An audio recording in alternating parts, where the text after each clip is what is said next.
여러분들 이제 좀 본격적으로 노출이 되는 게 이제 비문학 그 독해 능력이죠. 그리고 이제 앞에 강에서 어휘 그다음에 어법 있죠. 관련된 거 봤고 물론 뒤에도 이제 어휘나 어법이 나옵니다만은 어찌됐든 그 영역이 이제 포션이 그죠. 문학도 있고 비문학도 있고 이제 어휘 어법까지 있다. 생활국어 영역이 있다고 그랬는데 자 독해는 바로 뭡니까? 정확하게 글을 갖다 리딩 읽어서 이해하는 즉 팩트를 발견하는 게 중요하죠. 팩트 그렇잖아요. 여기 나온 것처럼 부합하다.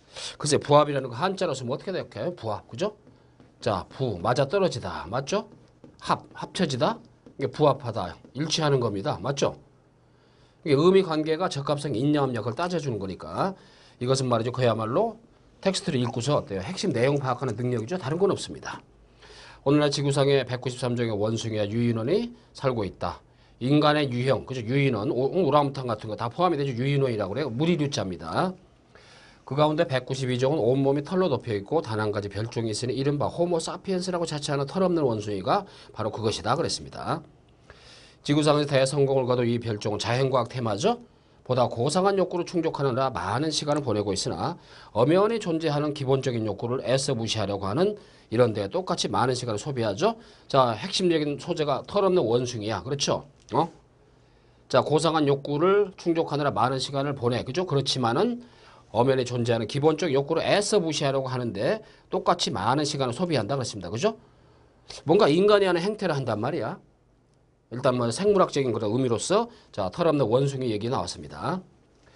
자, 그는 모든 영장류들 가운데 가장 큰 어때요? 두뇌를 가졌다고 자랑하지만 두뇌뿐 아니라 성기도 가장 크다는 사실을 애써 외면하면서 이 영광을 바로 고릴라에게 떠넘기려 합니다. 그는 무척이나 말이 많고 탐구적이고 번식력이 왕성한 원숭이다. 나는 동물학자이고 털없는 원숭이는 동물이다. 자, 글을 읽을 때는 접속부 문장이 있죠. 따라서 털없는 원숭이는 내 연구 대상으로서 적격이다 라고 해놨습니다. 자, 앞에 두 단락이 나와 있죠. 오케이? 호모사피엔스는 아주 박식해졌지만 그래도 여전히 원숭이이고 그 숭고한 본능은 새로 얻었지만 옛날부터 가지고 있던 세속적 본능도 여전히 간직하고 있습니다. 자, 이런 오래된 충동은 팩트를 확인하는 거니까 수백만 년 동안에 바로 그와 함께 해왔고 새로운 충동은 기껏해야 수천 년 전에 획득했을 뿐이다. 그죠? 봐봐요. 새로운 충동은 기껏해야 수천 년 전에 바로 획득했을 뿐이다. 수백만 년 동안의 진화를 거듭하면서 축적이 된 유산을 단번에 벗어들일 가망은 전혀 없었다라고 언급이 되어 있습니다. 팩트죠? 오케이?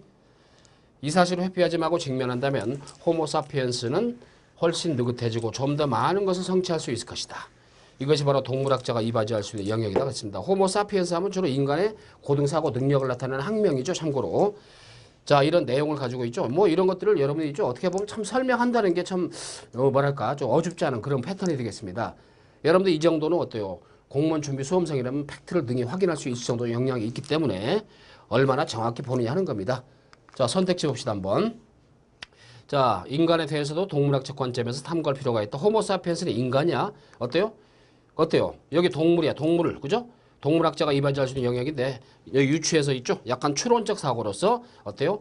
추리가 가능하죠? 오케이. 인간은 자신이 지닌 동물적 본능을 무시하거나 외면하는 경향이 있다.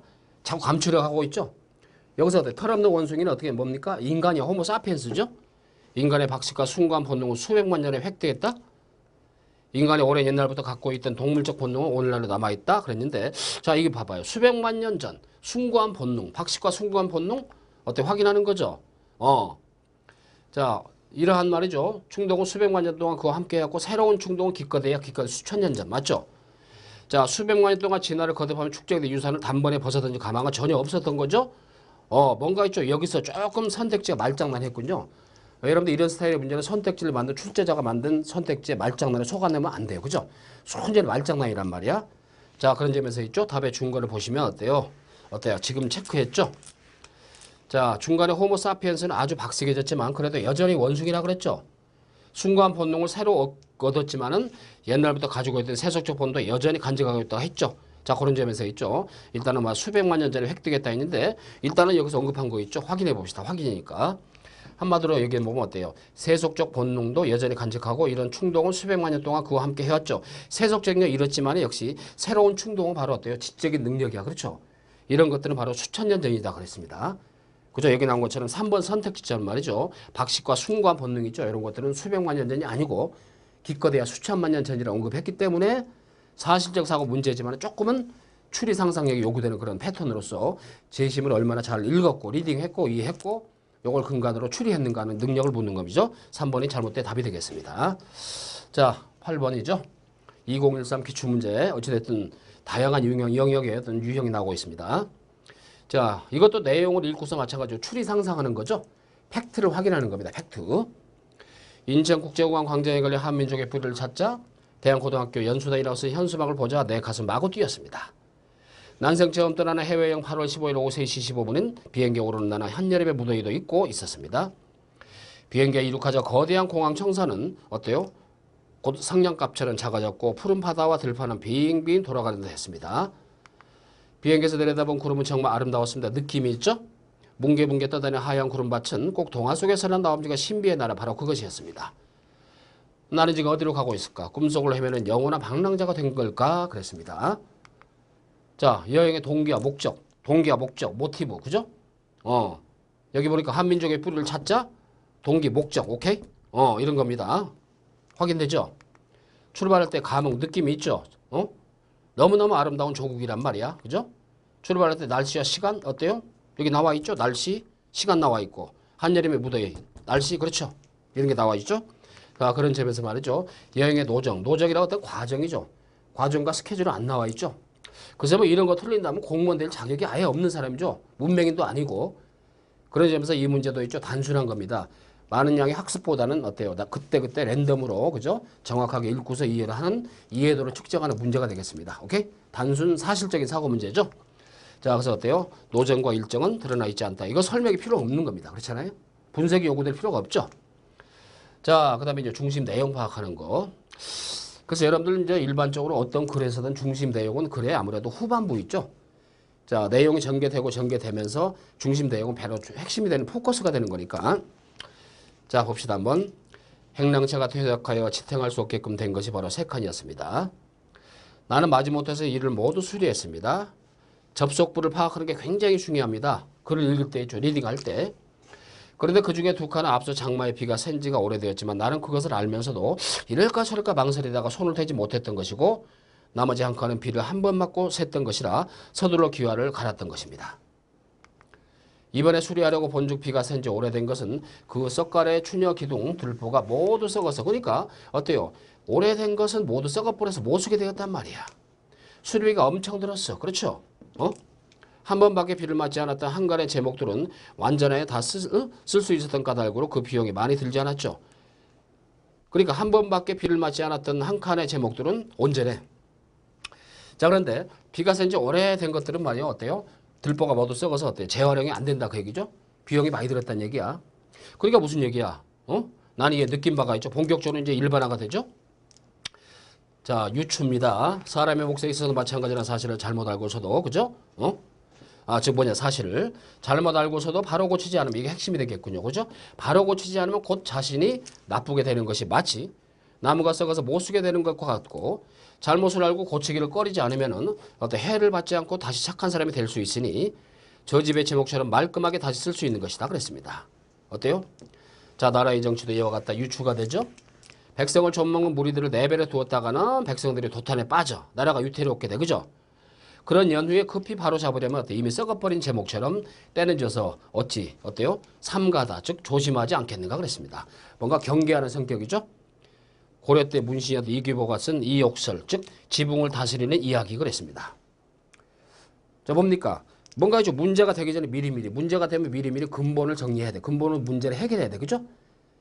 이러다 보면 어때요? 나중에 있죠. 호미로 막을 걸 가려로 막는 꼴이 살두시다 그 얘기입니다. 그래서 아무튼 근원적인 문제가 우려되면 미리미리 손 써서 해결하고 맞죠? 그랬을 때 비용도 덜 들고 그랬을 때 후환도 덜 우리가 겪을 수 있다. 그런 얘기입니다. 오케이? 아무튼 말이죠. 하나의 수필이죠. 고전 에세이입니다. 그죠? 자, 이걸 통해서 우리가 추리하는 건데 그러니까 키워드를 봐요. 기초를 튼튼히 그 다음에 청렴한 인재 선발을 통해 정치를 개혁한다. 정치개혁 청렴한 인재 잘못을 알게 되면 바로 고쳐나가는 자세가 중요하다. 바로 고친다. 오케이? 잘못을 바로 고친다. 키워드를 봐. 훌륭한 정치가가 되려면 매사 삼가는 태도를 지녀라. 매사를 삼가 조심해라. 그래서 삼가다가 있지만 강조되는 건 뭡니까? 지금까지 삼가지 않았어. 그죠? 뭘 삼가해야 돼? 이런 걸 이제 조심해야 된다. 이거 삼가는 조심하다 그런 얘기니까. 그죠? 그래서 말이죠. 잘못된 것을 내버려두면 안 되는 거죠. 자, 이런 내용이 핵심이 되니까 잘못, 그죠? 문제가 되는 거. 풀어버리면 되는 거. 그죠? 요거에 대해서 바로 고치는 바로 이게 필요하다는 거죠. 방치했다가는 오히려 호미로 막을 거 가료로 막는 꼴이 되더라 하는 거니까 어때요? 답이 3번 되겠죠? 어때요? 중심 내용을 파악하는 건데 아무튼 이 고대 수필을 통해서도 이렇게 추리 상상을 해서 말이죠. 여러분한테 답을 구하라는 문제도 2013 9급 공문이 나왔습니다. 자, 됐죠? 자, 다음에 이제 그래 제목을 찾는 거. 제목은 말 그대로 있죠. 비문학 지문이죠. 전체 내용을 포괄하는 거죠. 전체 내용을 포괄하는 겁니다. 그러니까 중심이 되는 거 있죠. 포커스가 되는 걸 다 포괄하고 있어야 된단 말이야. 오케이? 이거니까. 언제부터인가 이곳 속초 청호동은 본래의 지명보다 아바이 마을이란 정겨운 이름을 부르고 있어. 함경도식의 먹을 것으로 유명해진 곳이기도 하지만 그 사람들의 삶과 문화가 제대로 알려지지 않은 동네이기도 하죠. 속초의 아바이 마을은 대한민국의 바로 실향민 집단 정착존을 대표하는 곳이다. 일단 하나의 좀 팩트, 사실만 언급해줬죠. 제목은 전체 내용을 아우러야 됩니다. 그죠? 이 글을 쓴 사람의 화자의 의도가 반영이 돼 있어야죠. 이 글을 쓴 목적이 반영이 돼 있어야 되는 게 바로 제목이야. 그죠? 그러니까 개념 정리, 개념에 대한 이해가 필요하죠. 그럼 제목의 속성이 뭐냐? 그걸 알아야 되는 거야. 여러분들 영어 시험에도 제목을 찾는 문제가 나오죠. 전체를 아우르는 거. 그거 전제는 바로 이 글을 쓴 사람의 의도가 반영이 돼 있어야 돼. 그죠? 한국전쟁이 한창이던 말이죠. 1951년 1.4.5태 당시에 함경도에서 남쪽으로 피난왔던 사람들이 휴전과 함께 사람이 거의 살지 않던 이곳 청호동에 정착해 살기 시작했다. 동해는 사시사철 풍부한 어종이 잡히는 고마운 곳이죠. 봄바다를 가르며 달려 도착한 곳에서 고기가 다니는 길목에 설치한 어우를 끌어올려서 보니 속초의 봄바다가 품고 있던 가자미들이 나온다. 다른 고기는 나온다 안 나온다 하지만 이 가자미는 1년 12달 꾸준히 나오죠. 가만히 보니까 반복되고 있죠. 중심이 되는 키워드가 이제 회자되는 게 가자미가 나와. 가자미. 그렇죠. 속초의 가자미야. 실향민. 오케이? 동해를 대표하는 어종 중에 명태는 12월에서 4월. 또 이제 명태가 나와. 도루묵 나오죠. 하지만 쭉 하다가 하지만 접속부를 봐. 키워드가 가자미죠. 가자미는 사철 잡히는 생선으로서 어부들을 말로는 그 자리를 지키고 있는 자리고기다 그랬습니다. 청호동에서 가자미 식혜를 담그는 광경이 이제 낯선 일이 아니죠. 할 만큼 유명세를 탔다 그랬습니다.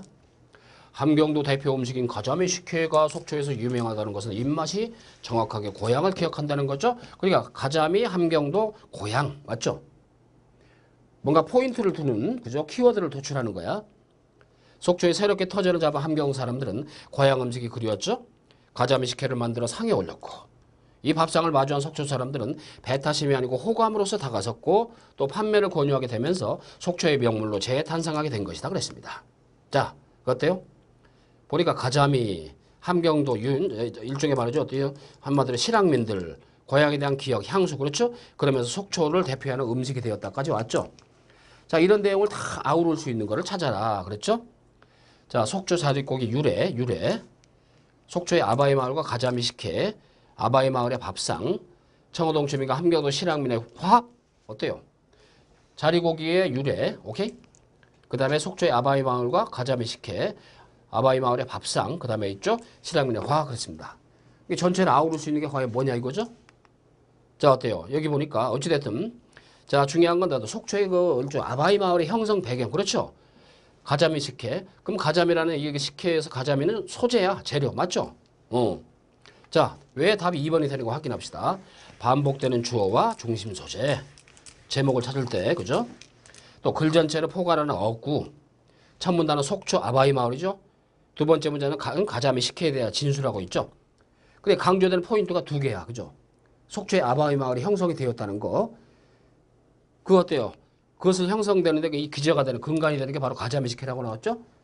핵심 포인트가 두 개이기 때문에 두 개를 아울러서 우리가 제목으로 설정을 할 수가 있다 해서 2번으로 답을 정할 수가 있죠. 자칫하면 1번 손대기 좋습니다. 이해되죠?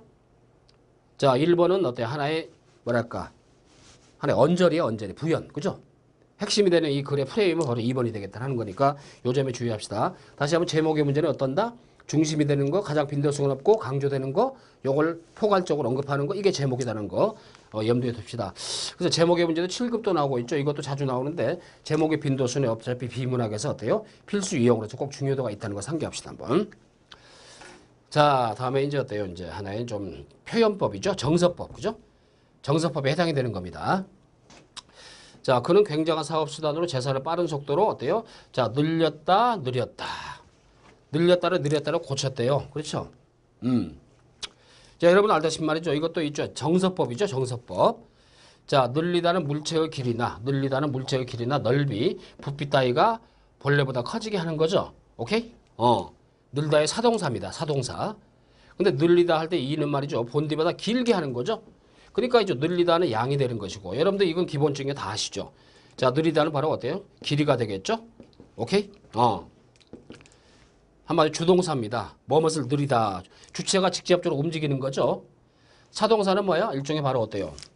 양이나 부피 등이 늘리게 하는 거니까 사동사가 되는 것이고, 주동사는 직접 주체가 하니까 주동사라고 그래. 이해되죠? 그래서 말이죠. 어때요? 주로 선의 속성을 지닌 말을 목적으로 취할 수밖에 없죠. 길이를 느리다. 이해되죠? 엿가락을 느리다. 이해되죠? 선에 해당하는 거. 자, 그런 점에서 어때요? 일단은 1번의 경우는 고치면 안 되잖아. 그죠? 왜 그러냐면 재산은 뭡니까? 길이가 아니죠. 선이 아니죠. 그죠? 라인의 성격이 아니란 말이야. 이게 아니고 양이죠. 양. 오케이? 부피에 해당하는 거죠? 그런 점에서 1번은 고치면 안 되겠습니다. 그래서 어때요? 일단은 1번은 잘못 고쳐진 경우더라. 자, 여러분들 있죠? 이제 정서법으로 서 있죠? 우리가 이제 앞에서도 이제 표현법의 문제 나왔습니다만, 그죠? 문장의 표현이지만 이것은 말이죠. 정서법으로서 어때요? 적합한 어휘의 사용, 어휘의 어떤 사용 예까지 연계해서 볼 수 있죠. 자, 좀 전에 제시한 것으로 의견 표명을 가름하겠습니다. 자, 보죠? 가름 어때요? 이렇게 바꿨는데 2번은 맞다. 왜 맞는가 확인 한번 해보자. 그 얘기죠. 자, 다른 것으로 바꿔 대신한다 의미로 쓸 때는 가름이 아니고 가름. 오케이. 가름은 이미 있던 것을 영어로 올터네이트가 되죠. 바꾸는 겁니다. 그죠? 갈다에서 명사형음에 미음이 붙은 것이죠. 여름 법칙에 따라 소리 나는 대로 표기한 경우는 바로 수의적 현상으로 잘못된 것이죠. 어때요? 자, 그런 점에서 있죠. 가름은 이렇게 쓰는 게 아니고 바로 어때요? 반드시 이렇게 쓴다. 그죠? 여기 나온 것처럼 있죠. 이어쓰기가 적용이 되면 안 된다. 그런 얘기죠. 자, 그런 점에서 역시 말이죠. 잘못되어 있죠. 그런 점에서 자, 2번 오케이 맞습니다. 그죠? 대체하는 겁니다. 대체. 그 다음에 이 사건은 어때요? 의욕과 용기로서 대체해야 된다. 어때요? 우리가 말이죠. 로서는 자격이죠. 자격. 그렇잖아요? 자격. 또는 당연한 거, 당위적인 거죠. 근데 로서는 뭡니까? 수단이죠. 수단. 이해되죠? 수단. 방법이야. 수단. 오케이? 즉 바위의 개념이죠. 바위. 맞잖아요? 자, 그런 점에서 어때요? 일단은 의욕과 용기로서 수단이기 때문에 방법이기 때문에 맞다. 그 얘기죠. 오케이. 맞습니다. 자, 그 다음에 있죠. 나에 대한 너의 판단은 달랐어. 다르다는 영어로 different가 되죠. 오케이? 비교를 전제로 한단 말이야. 그죠? 자, 그러니까 자, 오류야, 오류. 그죠? 틀렸어는 오류에 해당하는 거죠. 자, 다르다는 뭡니까? 비교해서 차이가 있다는 거죠. 자, 그런 점에 염두에 두는 거니까 어때요? 현재 어때요? 여기 나온 바로 4번의 경우도 올바르게 고쳤다. 그런 얘기입니다. 자, 그래서 말이죠. 여러분들이 이제 일단은 정서법의 표현법 봤는데 어때요? 한번 기억해 둘 거 다시 한번 확인합니다. 역시 말이죠. 자, 선에 해당하는 느리다가 되고 양에 해당하는 늘리다가 되는 것이고, 자, 그다음에 여기 나온 것처럼 어때? 대체하는 거 있죠? 바꾸는 거. 그럴 때는 원래 갈다란 어근, 그죠? 어기에 이제 미음이라는 명사형 어미가 붙어가지고 가름으로 바뀌어야 된다는 거. 그 다음에 수단이냐 자격이냐 맞죠? 로서인데 그 다음에 있죠. 다르다 틀리다. 이 두 가지 차이점입니다. 그래서 여러분들이 본격적으로 정서법에 대해서 학습을 해야 되는데 이런 것들을 결과적으로 문제를 자주 보고 있죠. 개념과 문제를 종합적으로 자주 봐야 됩니다. 이것이 최대의 정서법을 공략하는 그런 방법이다라는 걸 여러분들 잘 인식하죠. 지금 했던 거 있죠. 비문학 지문 쭉 보니까 이 비문학은 어때요? 꼼꼼하게 정확하게 세심하게 리딩해라. 읽어라. 그죠? 거기서 뭔가 있죠. 빈도수가 높은 걸 잡아낼 줄 알아야 됩니다. 근데 정서법은 방법이 없어. 케이스 바이 케이스야. 우리가 어휘를 익히듯이 말이죠. 팩트를 그때그때 있죠. 자주 보고 어리바도 논리로 자주 문제를 접하는 게 최고의 어떤 방법이라는 거 염두에 두시고 있죠. 근데 여러분들은 어때요? 문제를 쭉 지금 전개해 보니까 어때요? 뭐 나름대로 풀어봤겠지만 방법상 이제 이런 것들도 어때요? 이제 다른 유형이 나올 것이다 전제하시고 있죠. 다음 강에서 계속 여러분들 완성도를 높여가겠습니다. 오케이? 자, 여기까지 한번 복습을 해보시고 자, 여기까지입니다.